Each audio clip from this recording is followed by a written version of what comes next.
Yeah, I brought this roll of rubber to my consignee, and the new forklift, like the newer one, was still in the shop on the way back, and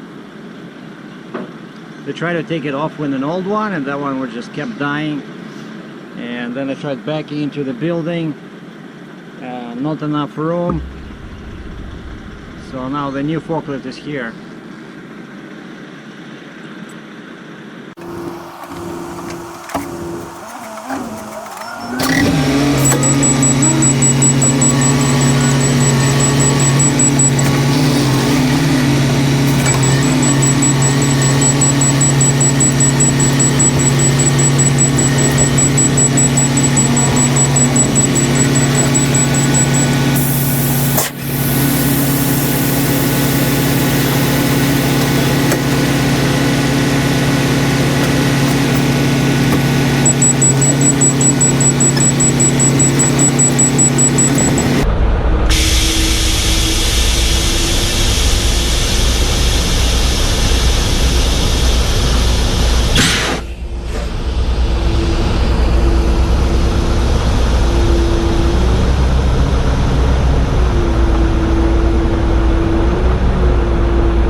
What's the problem with this load, you know? First they couldn't start the forklift, couldn't make it work. One of the pulleys on the engine was stuck, and so the belt was just moving, trying to move over it, and that was basically the forklift couldn't move. So finally they had to push it out of the way with a smaller forklift, and we just waited for this new one, which is, well, it's their new one, but it's also probably like 5 years old, but at least this is a much bigger one, as you saw.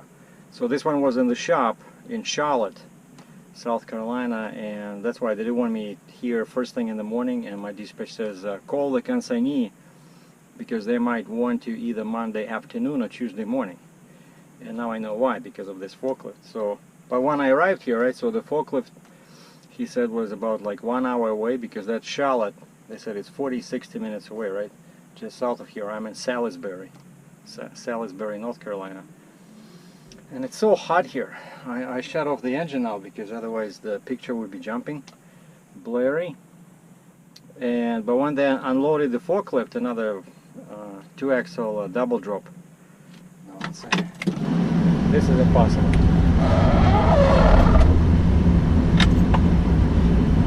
I was actually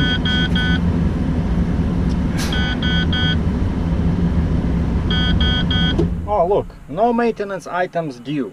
Like that's important, right? I need to know that in order to open the window, right? So God Dog did its thing, and it does it each time I try to open or shut down the windows. Anyway, it's so hot here. It feels like somewhere close to, I don't know, 88, 90 degrees, probably like 30 Celsius. And so first I couldn't attach the forks to this big forklift, and those forks, you know, they're super heavy, so he had to use a smaller forklift, and you have to position them, you know, just so, otherwise the pins, like there was one pin at the top holding this fork, right, it's like hanging loose just on one pin, so the bottom is fine, but it took him like, the double drop guy was helping, because this guy was operating the forklift, that guy was pointing this way, that way, and then I see that they probably need another pair of eyes or hands. So I went in there and helped them, you know, position this properly. And the guy just did a couple of small movements with a small forklift, and finally the pin fell into place, because they were trying to hammer it, and it never works, you know, because I see he's hammering, and the pin goes in a little bit, and then it just jumps right back. And I said, hold on, wait, like, what's the point? Like, they have this huge hammer, but it's not doing anything, because the pin, like the hole and the pin, they're not aligned, you know. And so I looked from the other side, yeah, I could see, I said, this thing has to, the whole fork has to go a little bit up and at an angle. And when I saw it was clear, I touched it with my hand, and it was spinning. The pin was spinning, where before, where the guy was hammering, it was not even moving. So this way I could spin it with my hand. I couldn't push it in, of course, but I said, well, at least now it's spinning. Try now. And the guy just took the hammer, boom, one knock, and the thing just went right in. So sometimes you just have to, you know, take a breather, relax, and take a break. Because these guys, I saw they were tired because it's so hot outside. So I was hiding in the truck. I thought they would do it quickly, but then I see it takes forever. Okay, I gotta go. And boy, and now actually as I was driving, I started saying that I was thinking, like, what state would be good to live in, you know, when I like retire or whatever, or even move to US. And I was thinking, yeah, I want something warm, but not too warm, not like Florida. And South Carolina, North Carolina make perfect sense, because they're relatively close to Canada, right? Canada is straight north, and quite often there's loads in here, right? There's a John Deere plant in North Carolina, there's Pennsylvania, there's a couple of Caterpillar plants in there, so it's a good location, like you're not too far from anything. But now, you know, as you saw, I was having myself, after they unloaded, I was having trouble with those huge nails, and that's the problem. Like you see, it was not difficult to load this roll of rubber, no big deal, as long as it's over 45 inches, because that's what the spread is on my rails, right? As long as it's over 45 inches, it sits like as if it's welded to the frame, it's not moving. The real problem is, once you deliver, right, then the planks on a regular trailer, they would be nailed to the floor, you know, and the floor is connected to the trailer, right? So it's much easier to disconnect those huge nails, I mean the planks, where that huge nail sits in there, when the floor is not moving, right? The trailer is not moving. Here, as you saw, was having trouble because, like, wait a second, so the plank with those huge nails sits on these two blocks, and now they're loose, right? Nothing is holding them. And actually I tried to take those nails out before, when at least the roll was pushing them down, so the blocks were not moving. It would have been easier, but I couldn't do it. I only was able to take out small nails that I used to nail the blocks to the floor of my trailer. But the ones I had trouble with are the huge ones that I put in the planks, connecting them to the blocks. But once again, I can, you know, truly report that nothing moved. It was pretty safe, you know. So the only trouble is this removing this concoction, you know, like separating the blocks from the trailer. And another reason why I'm doing this talking head show is that I have a reload, but at the last possible minute, actually this morning, the guy called, and he called last week asking for a quote on something, and we gave him a quote, but he said it was too high, like to move a machine from US to Canada. And now he calls me back, and he says, the boss says we need to move that excavator out of there. It's sitting in the States, probably cost them some fees and storage or something, right? So now I said, you okay with the price? So I call my boss, and he says the problem is, and that's another thing that people sometimes are not aware of, is that each company has a list of its customers, right? And sometimes you gotta move a load even though you're not making a lot of money on it, you know. But especially when you promise the customer that you're gonna pick this up, let's say my load, the one I was given, like when they sent me to pick up this roll of paper, they said you have a reload in New Jersey, which is a pretty big deadhead, and I'm picking up a Caterpillar rock truck, right? And then this guy calls, and his pickup is well, this one's 6 hours. I was like basically 200 miles closer to me, you know, and it pays better. But the boss doesn't have another truck to pick up this rock truck, you know. And because these guys changed their mind in the last possible moment, we kind of already committed to this load in New Jersey, you know. And that's what happens. So, you know, otherwise these guys, you know, they're the customer, right? You have to do it. Like, even though for me personally it's not very I'm not making a lot of money here. Like, I would have made much more money if I did this load, but I gotta respect, you know, the contracts that the company has, because they're giving me work. If they don't have these contracts, I don't have work. So what I'm trying to say is that sometimes you gotta look at the broad picture and you know, try to please the customer that gives you not just one load, like this guy, right, that called me. We haven't done any loads for them. They asked for a couple of quotes, but they're not a customer yet. But this guy is a customer, and actually that's why I'm still at the shipper. Good thing I got this paper. I'm just dying in here. I'm still at the shipper because I'm waiting. I sent them an email, said load delivered. Send them copies of the bill of lading, signed packing slip. And the boss said he'll get back to me if he's able to find another truck, like his truck, to go to New Jersey, and then I can do this one. But so far, I see an email from Derek. A new revenue source for YouTube publishers. Hey Sergey, as a YouTube publisher, you need to add new revenue streams. Okay. Our free app called this and this lets you share your knowledge. I always get this, you know, emails. Recently, lots of emails from China, selling some wholesale stuff, you know, offering me some pipe. Oh yeah, pipe. Ah, dear sir, this is Amy. Like, and they're always using an English name, and then you can feel by the syntax, by the way the letter is written, that it's a foreigner, right? Not a native speaker. Or at least the English is like really coarse. And of course, you know, when it's Chinese is writing, you know how? They never use plural, right? So because in Chinese, in Mandarin, there's no like the word, let's say 2 pens, they say 2 pen. And actually what my friend says, why do you have to add s? He says it's already clear. If you say 2 pen, it's already clear that it's more than one. And actually, to me, that sounds reasonable, but the way that's not the way it works in English language, right?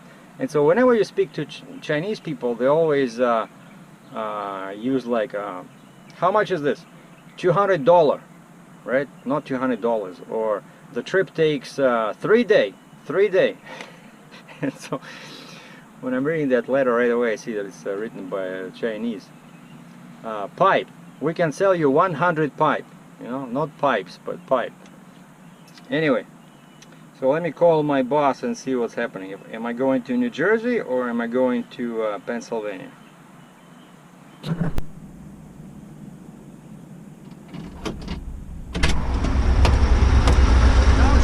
shoot.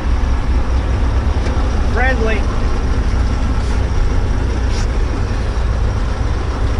I'm just trying to remember, like, how do you say in, like, I know in Russian, in a situation like this, where there's, you know, 2 armies, and in Russian during the World War II, they would shout "Свои, свои," meaning our own. But I was just watching this Hurt Locker again. I love that movie. And US soldiers, they shout friendly, right? Like, which is kind of funny.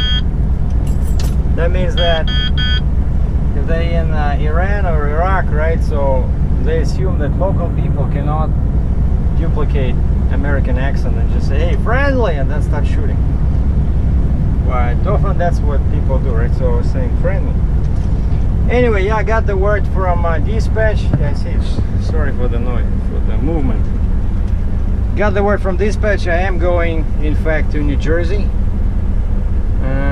I told them, you know, if this load is still there, I can then head back to Pennsylvania. It's not that far from Ontario. Alright, time to hit the road. My battery is 47% again. Now I'm using this. I found that I have a USB port in here. I forgot about it, but works fine. So 957 kilometers, so 9.5 hours, 10 hours. Crazy,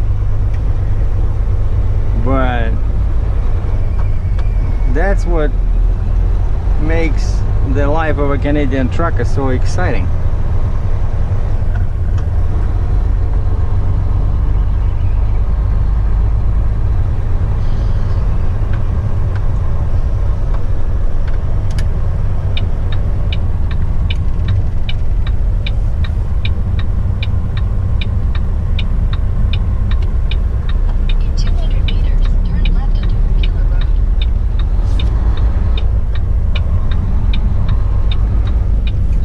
Destination.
This is Winston-Salem, Highway 52. And I'm looking for my exit 1 mile away, exit 109A.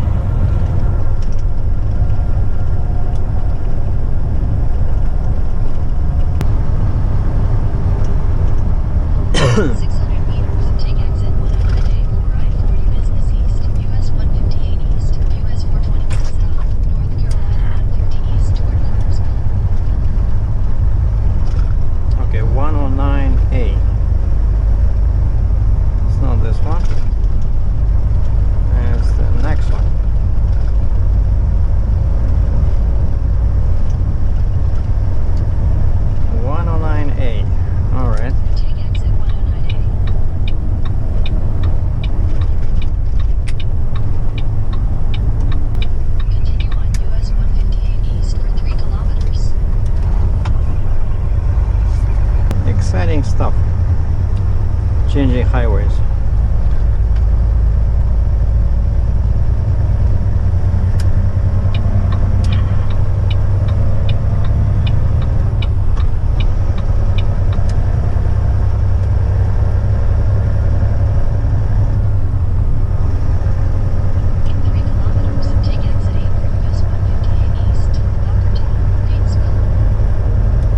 Did I mention what I'm picking up? It's a Cat 725, like a medium-sized rock truck. So I'll get to drive it for sure.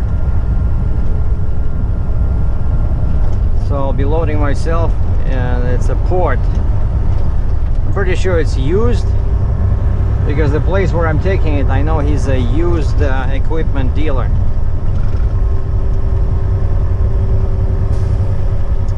So now I need to make sure my battery is charged,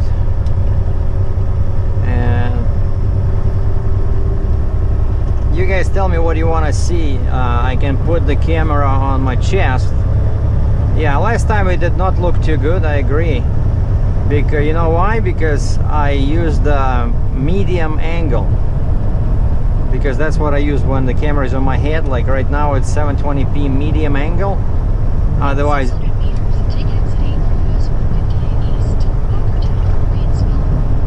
yeah, otherwise if it's not medium, it shows too much, like, you know, my legs and stuff like that,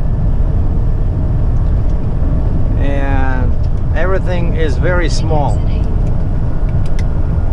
So medium, I find, works much better. Medium angle on the GoPro Session 5. And so what I did, I forgot to switch. I forgot to switch the angle from medium to super view.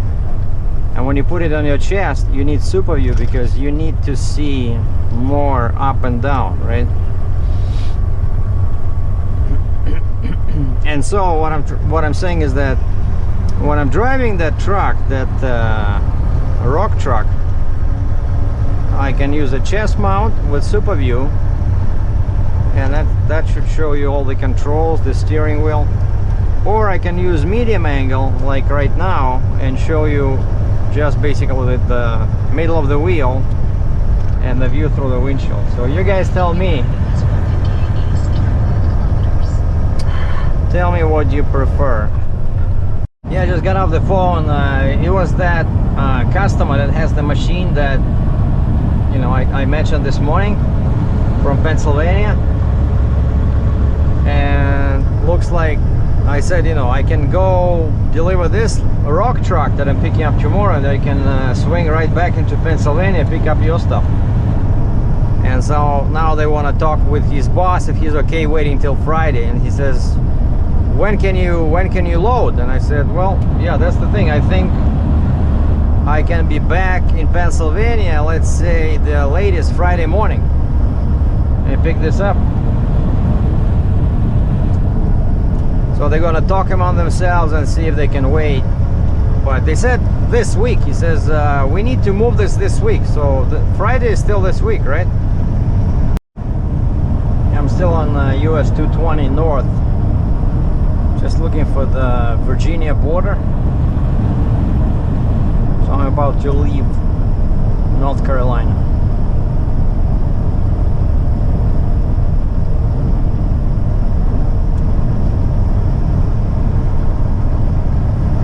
And the highway is actually better than I expected.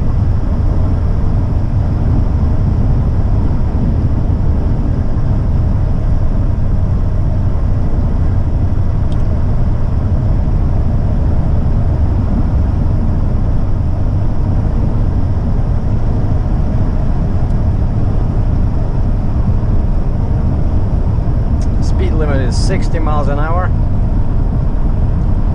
Captain SERGEI is doing 59. Alright, come on. Where's the Virginia line?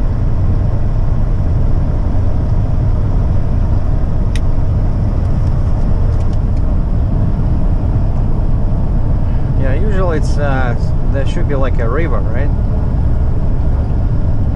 Okay, so the speed changes from 60 to 55, so this should be the state border. Yeah, and the sign on the right says, "Welcome to Virginia. Virginia is for lovers." So basically, if you're not a lover, stay away. You're not welcome here. Now I'm switching. I'm switching from 220 business to 220 north, which looks like a decent freeway. Still, and from here it's 60 miles to Roanoke. That's where I'm gonna meet I-81.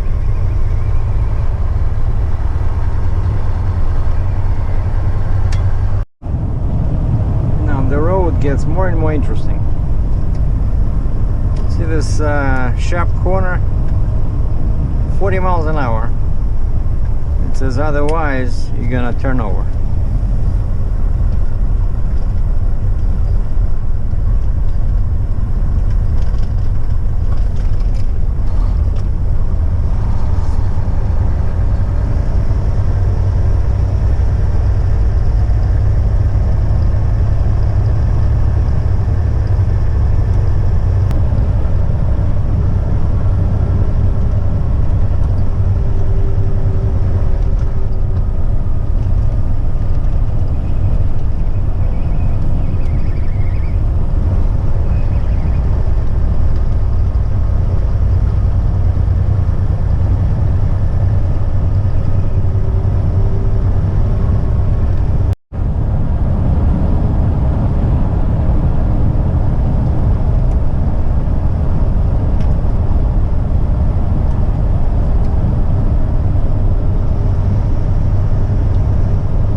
Peterbilt, a 4-axle truck, and the trailer is the same as mine. Fontaine drop side rail, and he has a flip axle in the back, 4th axle, and he dropped it and he lifted axle 3. That's why he has his lights on, because he's too long.